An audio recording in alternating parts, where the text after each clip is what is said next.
Bismillah ve elhamdülillah ve salatu ve selamu ala Resulillah amma ba'd. Assalamu alaikum ve rahmetullahi ve berekatuh. Muhterem kardeşler, biz Doktor Abdülaziz rahmetullah ustazdan Fatiha'la mecmuası 2. tomunu okup 355. bet 64. Fatiha kelgen. Okushni davomlashtiramiz. Köp nikahlarning miraslari qanday taqsim qilindi? Savol. Assalomu alaykum hurmatli ustoz. Diyorimizda ko'p nikahli qarindoshlarimizning orasida keyingi ayolini cho'ng ayoli va tuqqanlari asosan bilmaydiganlar ko'p ekan.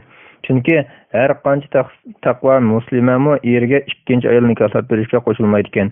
Agar yoshir nikoh qilgan er yoki ayoldan biri o'lib ketsa, ularning miraslari qanday taqsim qilindi? Ayolning mili ko'p bo'lsa, mayli er yoki ayol taraf bo'lsin, ularning xotin bolalari u nikohdan xabarsiz tursa, bu masalani kim bir taraf qiladi? Bir taraf qilishga imkon bo'lmasa qanday qilish kerak?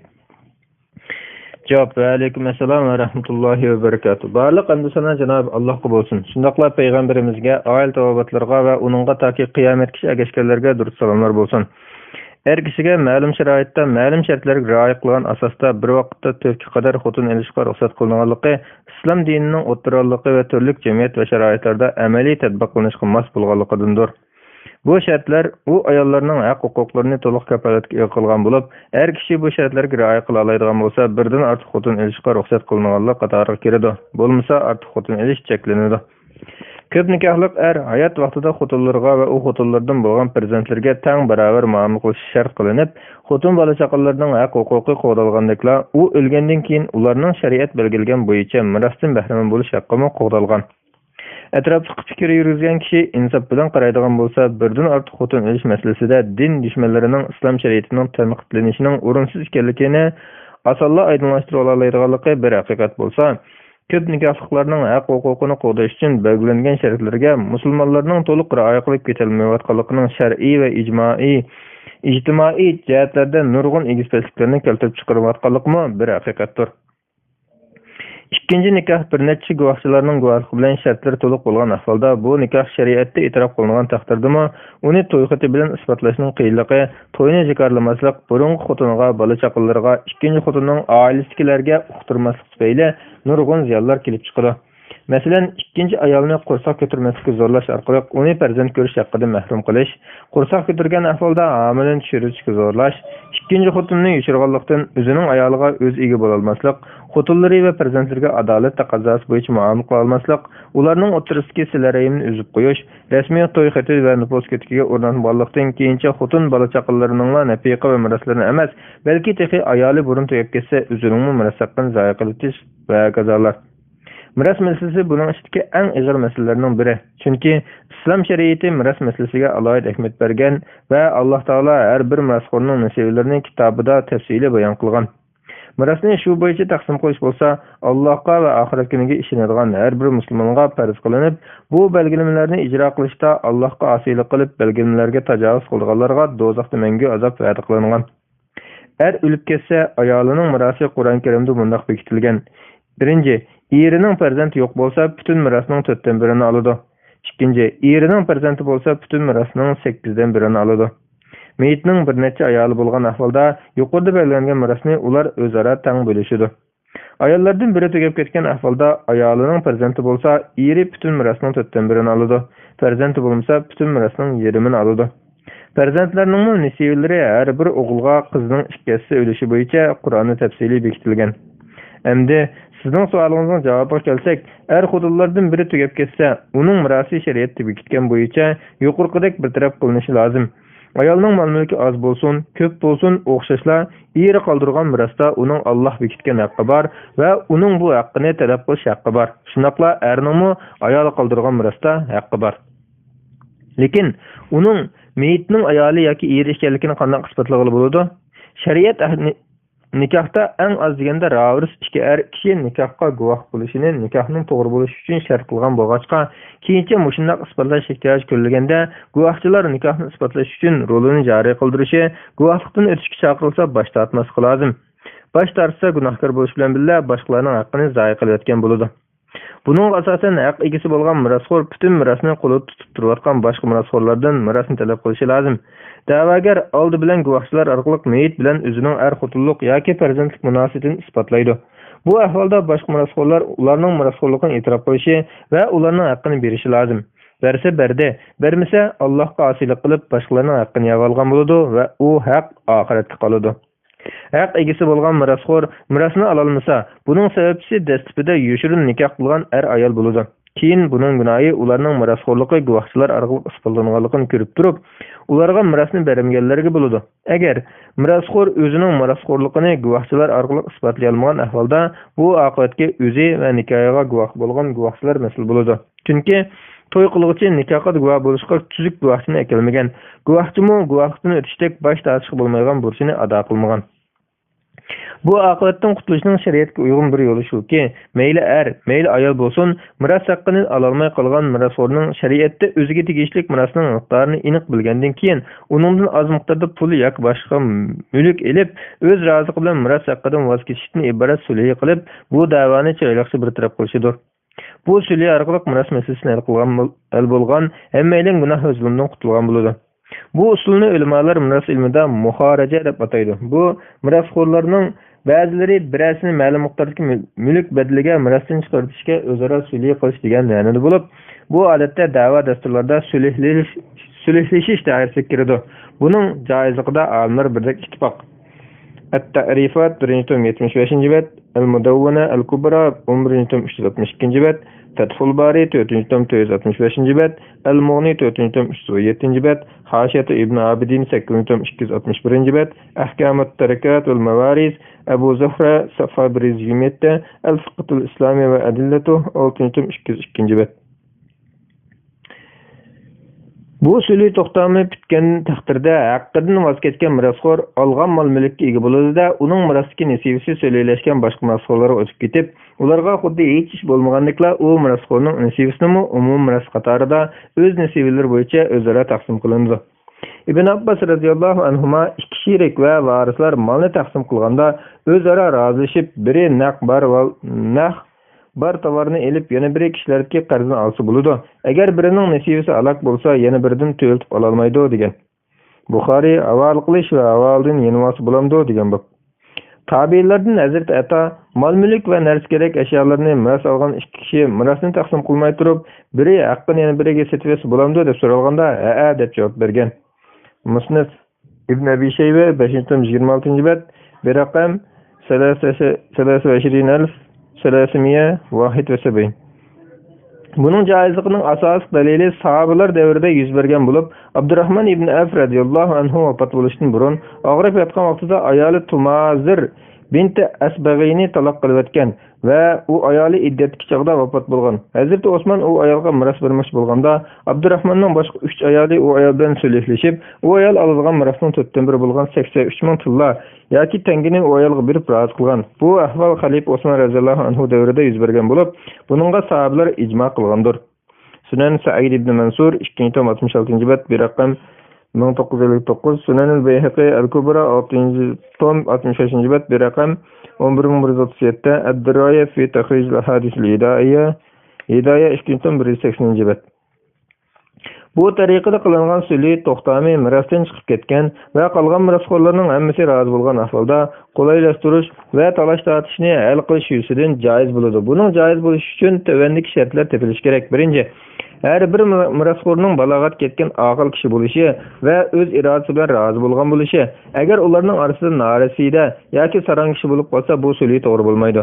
Ikkinchi, bütün mirosning miqdorini bilgili bo'lgan bo'lsa, har bir mirosxo'r nasibini aniq bilgan bo'lishi shart. Bilgili bo'lgan nasibasini bilmay turib so'ylashga sulh to'g'ri bo'lmaydi. Chunki u nasibasini az o'ylab mirosdan voz kechishga rozi bo'lgani bilan amaliyotda nasibasi ko'p bo'lib qolishi mumkin. Bundoq bo'lganda noma'lumlik va qorong'ulik bo'ladi. Imom Shafiiy buni aniq ta'kidlagan va sulh qilguvchi har bir taraf o'zining haqqining qanchalikligini bilmay turib sulh qilgan bo'lsa, sulhi joiz bo'lmaydi degan. Al-Um 3-221-bet. Qazi Shuray qandaq bir ayol eri qoldirgan miros miqdorini bilmay turib sulh qilgan bo'lsa, bu gumonliq ishdir degan. Musnad Ibn Abi Shayba 4-534-bet bir raqam 22859, Sunan al-Bayhaqi al-Kubra 6-65-bet. Imam Ahmad Qazi Shurayhning bu so'ziga asoslanib, nasibasini bilib sulhlashni shart qilgan.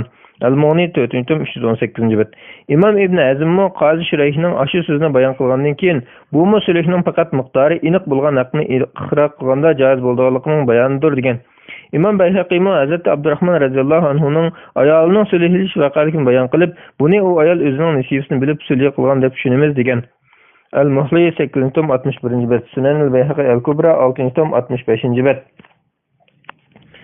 Ammo butun miros miqdorini bilish mumkin bo'lmaydigan ahvolda nasibasini bilolmagan mirosxo'rning badal elib sulh qilsa joizligining dalili Imom Abu Dawud rivoyat qilgan bu hadisdir.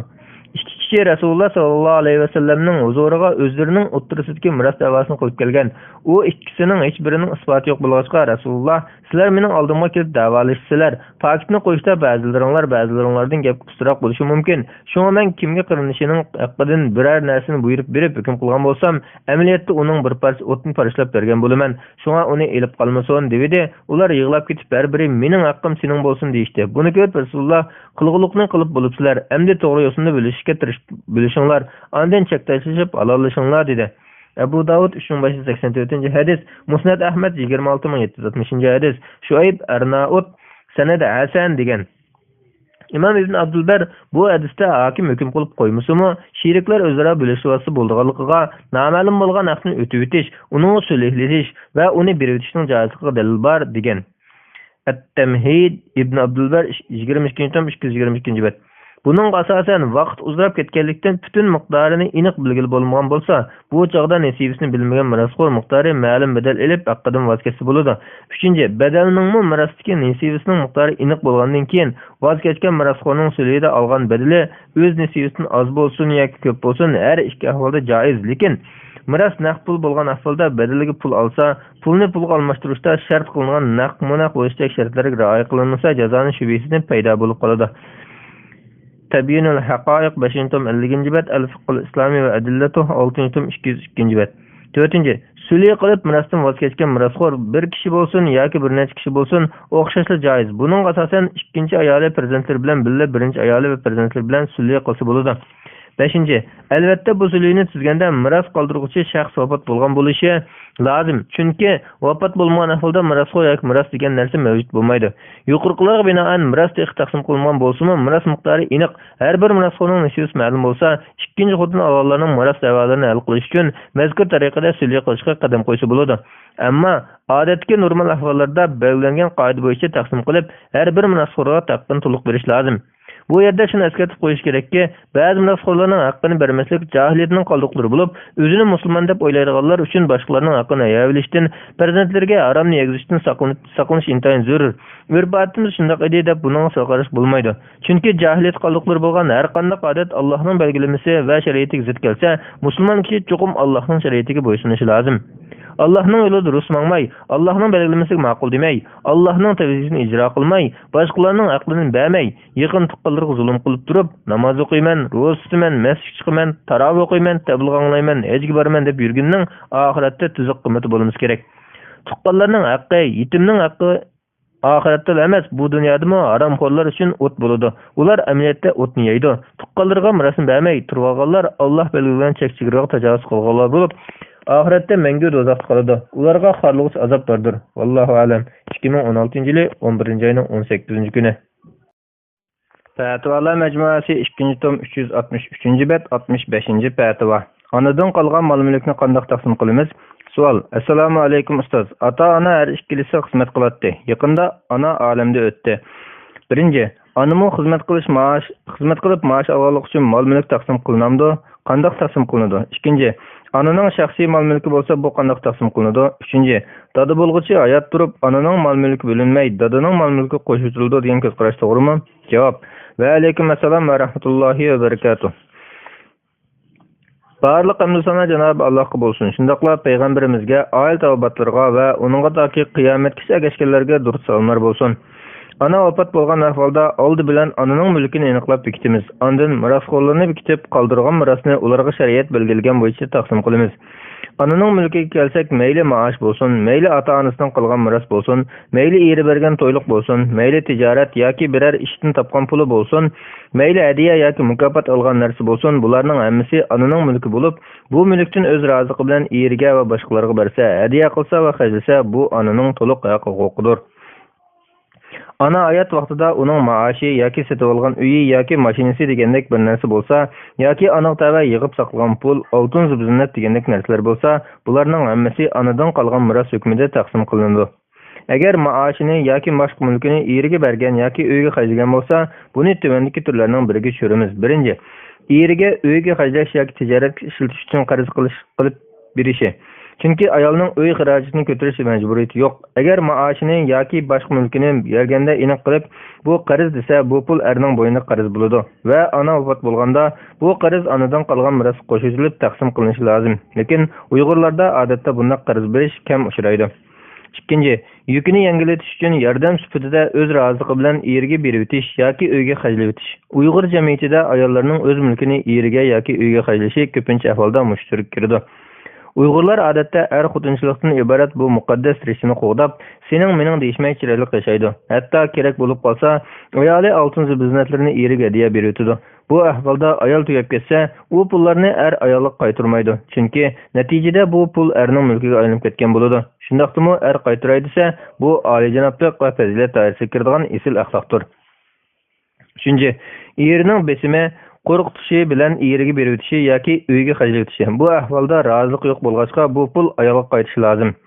To'rtinchi, biror hunarni qilishda ayol eriga hamkorlashsa yoki do'konda, ishxonada eri bilan ishlashib bergan ahvoldami, yuqorqi turlarning biriga tushiramiz. Agar ayol bu hamkorlikni yordam va fidokorlik deb qilgan bo'lsa, buningdan topgan kirim erning bo'ladi. Menmi sherik deb qilgan bo'lsa, buningdan topgan kirimda eri bilan sherik bo'ladi va tugab ketsa, u kirimdagi nasibasi ayoldan qolgan miros qo'shiladi. Ayol mustaqil ish ovqat qilib topgan pul bo'lsa, bu ayolning mulki bo'lg'achqa miros qoladi.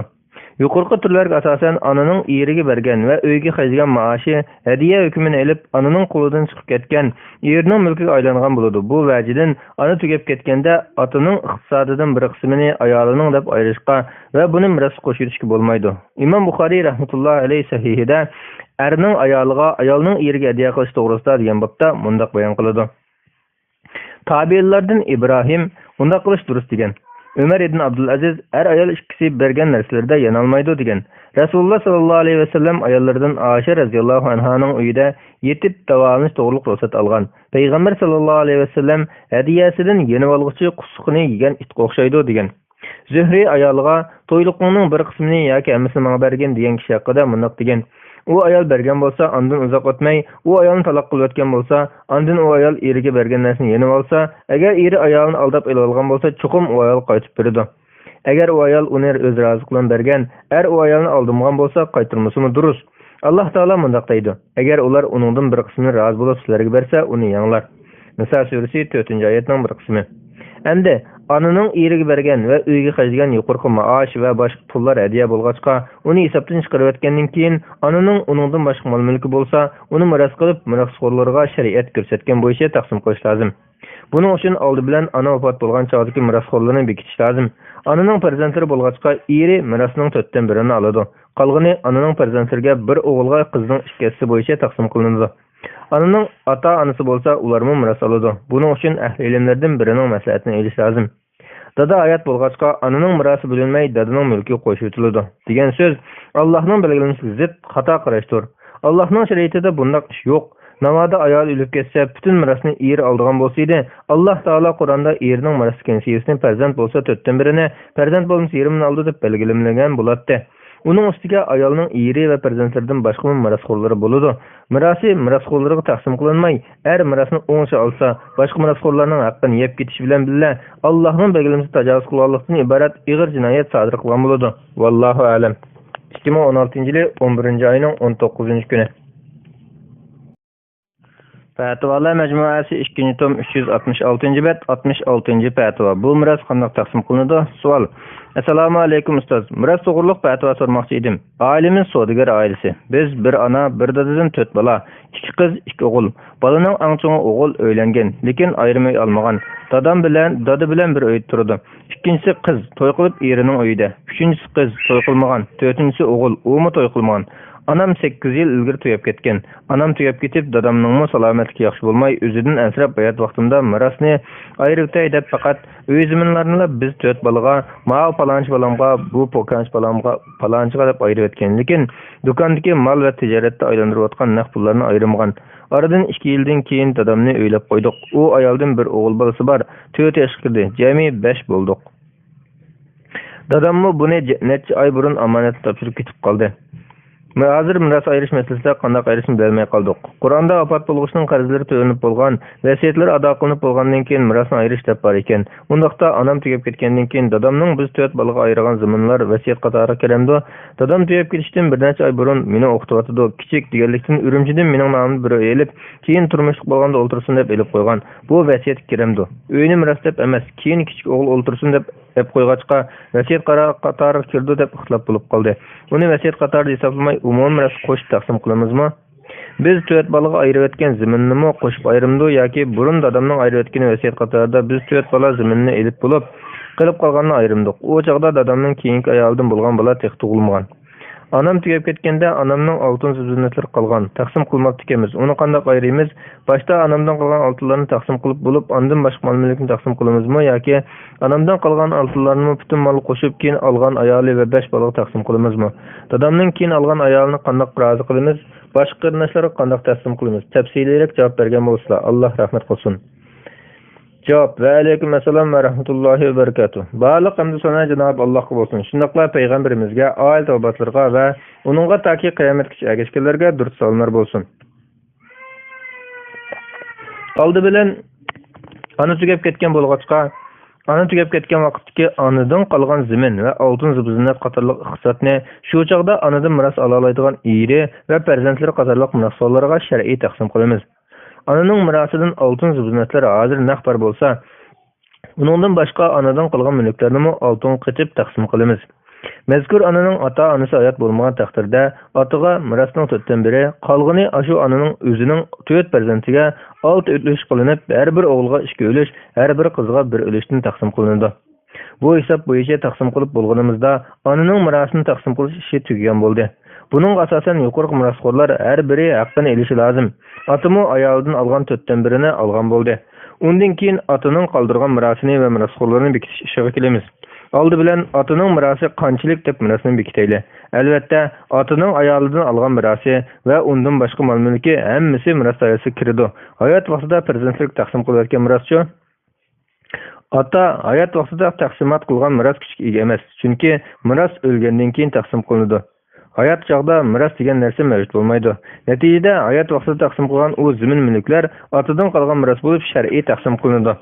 Agar uni mirosimni taqsim qildim demay, har bir farzandiga birdan uy yoki bir parchadan zamin hadiya bergan bo'lsa edi, bu hadiyani o'g'illar qo'llariga topshirib olgan bo'lsa, hadiya uylar shu farzandlarning mulki bo'lib ketadi. Lekin bu yerda uni miros deb taqsim qilgan va o'z zaminlarni har bir farzand qo'liga topshirib elib o'zining mulki qilib tasarruf qilmagan.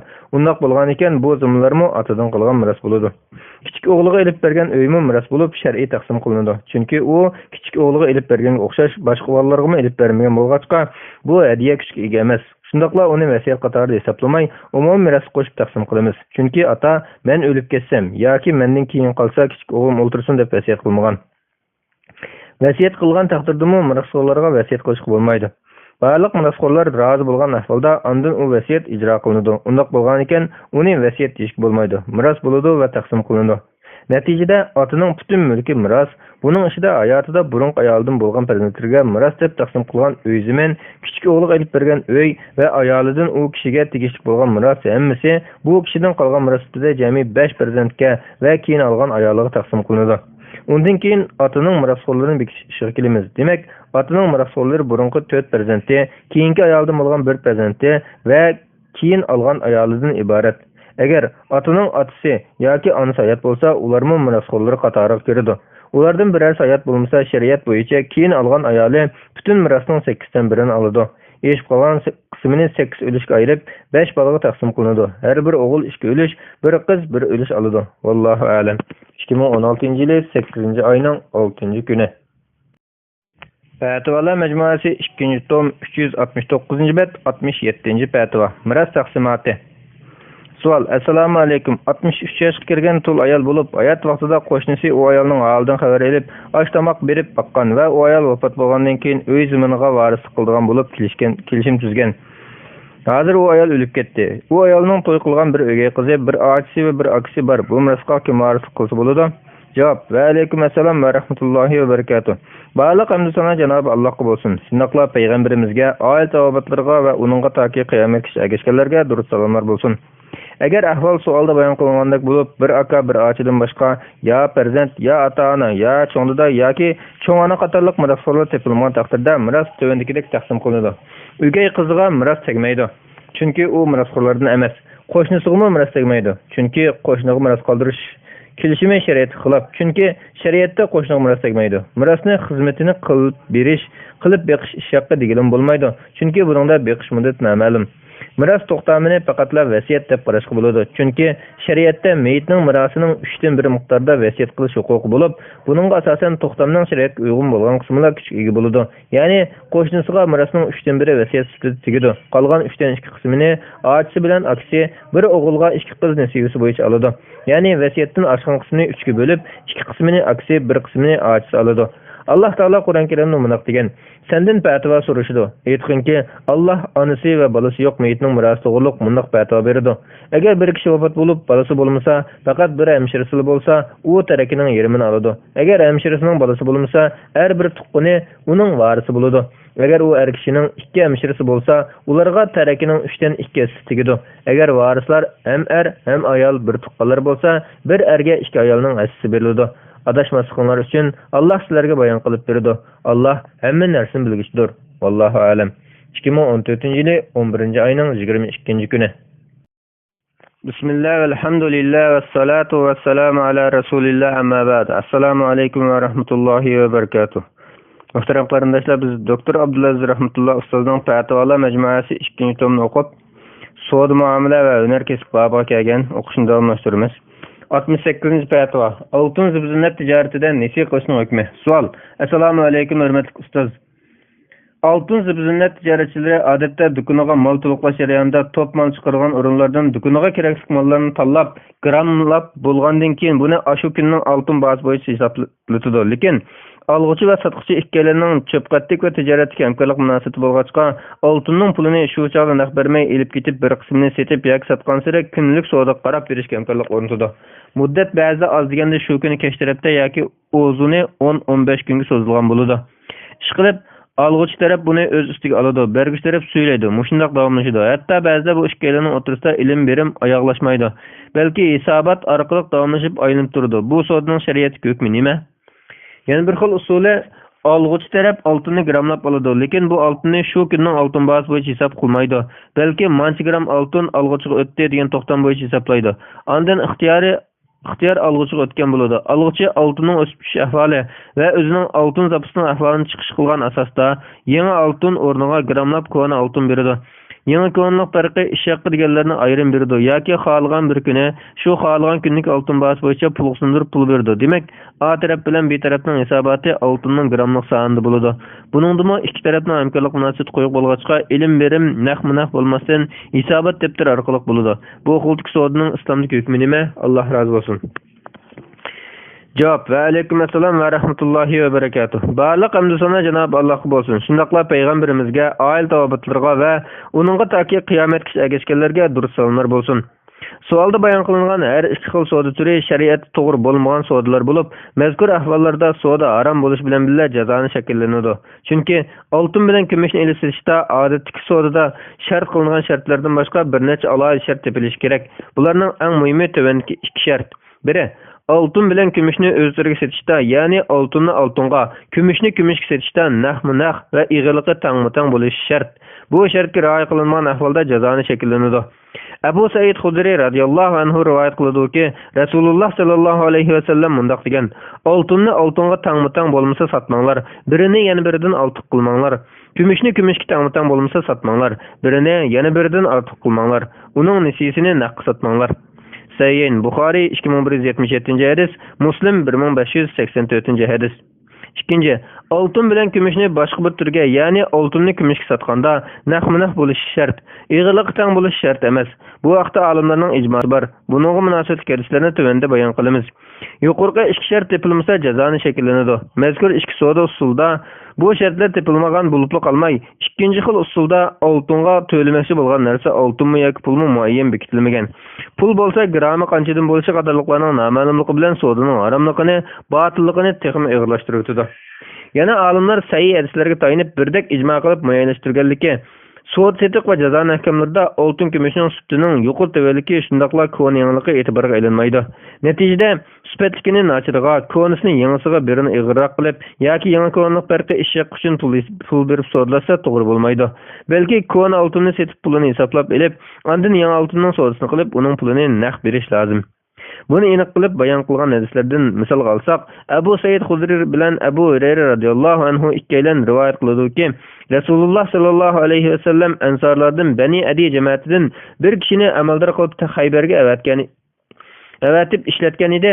U kishi Rasulullohga yaxshi xurmlarni olib kelganda Rasululloh undan Xaybarning xurmasining hammasi mushundaqmi deb so'radi. U, "Yo'q ey Rasululloh, Alloh bilan qasamki biz bu xurmdan bir soni aralash xurmdan 2 sog' olamiz" dedi. Rasululloh undaq qilmanglar, lekin tang tegishsanglar bo'ladi yoki ma'un acharlarini tangilarga setib, uning puliga mundaq yaxshilarini setilinglar. Tarozi bilan setiladigan narsalarmi shuningga o'xshash dedi. Buxoriy 7350-7351 hadislar, Muslim 1593 hadis. Yana Abu Said Xudri radhiyallohu anhu rivoyat qiladi-ki, Payg'ambar sallallohu alayhi va sallam mundaq degan: "Oltinni oltinga, kumushni kumushga, bug'doyni bug'doyga, arpini arpiga, xurmini xurmiga, tuzni tuzga tang-mutang va qo'lma-qo'l tegish lozim. Kimki ortiq bersa yoki ortiq olishni talab qilsa, olg'uchimi, berguchimi o'xshash jazoni qilgan bo'ladi." Muslim 1584 hadis. Ubada ibn Samit radhiyallohu anhu rivoyat qiladi-ki, Payg'ambar sallallohu alayhi va sallam mundaq degan: "Oltinga oltinni, kumushga kumushni, bug'doyni bug'doyga, arpini arpiga, xurmini xurmiga, tuzni tuzga o'xshash tang-mutang va qo'lma-qo'l naq deyish lozim. Mubodo bu turlar farqli bo'lsa, naq bo'lgan taqdirda xohlagan bo'yicha setinglar." Muslim 1587 hadis. İmam Navaviy oxir hadisni sharhlab mundaq deydi: "Olimlar bu hadis oltin kumushning sifatligi, sifatsizi, siqi, sunuqi, zibizinati, kipiki va undan boshqa barliq turlarini o'z ichiga oladi. Sap bo'lsin, boshqa narsaga aralashgan bo'lsin o'xshash. Bularning hammasi ijmo qilingandir." Sharh Navaviy ala Sahih Muslim 11-tom 10-bet. İmam Sarxasiymi yuqorqi hadislarga asosan mundaq deydi: "Bir kishi bir tillani uningdan 1% yaxshiroq bir tillaga sotib olmoqchi bo'lsa, vazni tang-mutang bo'lmasa to'g'ri bo'lmaydi." Biz rivoyat qilgan hadislarga asosan uning yaxshisi, nachiri, zibzinat shaklidagisi, kipiki, iqi va qarisi bu vaqtda barobar. Chunki shariat ilib kelgisi zot sallallohu alayhi va sallam u hadislarda kumushni kumush qarisida tilga olgan. Kumush ismi yuqorqi turlarning hammasini o'z ichiga oladi. Oltinni oltin sotganda shundoq. Yaxshisi, nachiri, kipiki va zibzinat shaklidagisi bozorda pul qatori ishlatilsin yoki ishlatilmasin, hammasi barobar. Chunki ularni o'z turiga almashtirganda sutning yaxshiligi yoki hunar qatilganligining qimmati bo'lmaydi. Demak, uning barligi yo'qligiga o'xshash.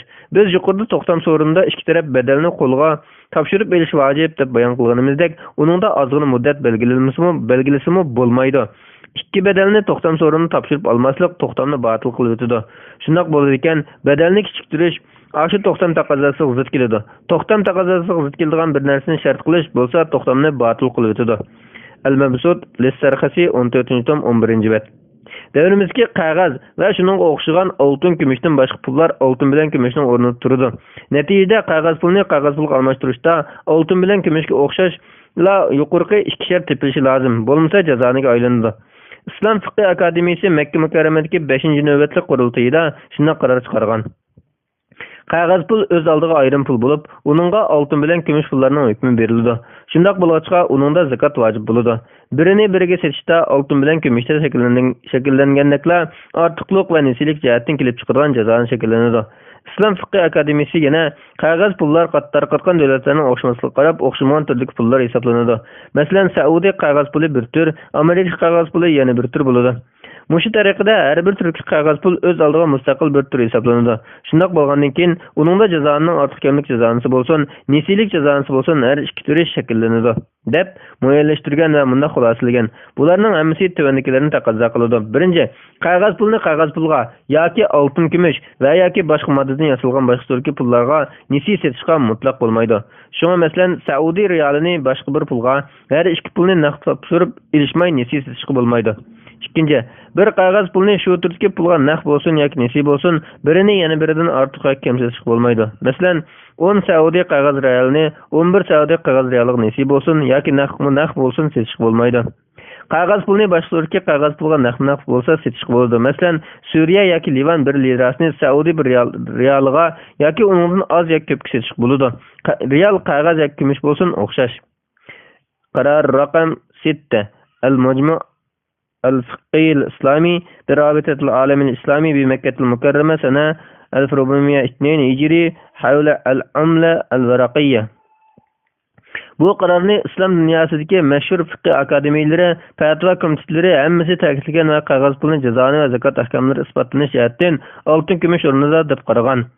Fatvo Mujamma' al-Buhus al-Islamiyya bil Qoira am 1385 يجري مجمع الفقه الإسلامي التابع لمنطقة المؤتمر الإسلامي 1907 يجري قرار رقم 21 جزء 9 رقم صف الثالث فتوى مجمع الفقه الإسلامي بالهند 1410 يجري قرار رقم 3 توسية الندوة الفقهية الأولى لبيت المال الكويتي سنة 1407 يجري توسيع المؤتمر الثاني للمصرف الإسلامي بالكويت عام 1403 قرار هيئة الكبار العلماء رقم 10 والتاريخ 1393 17/4 يجري.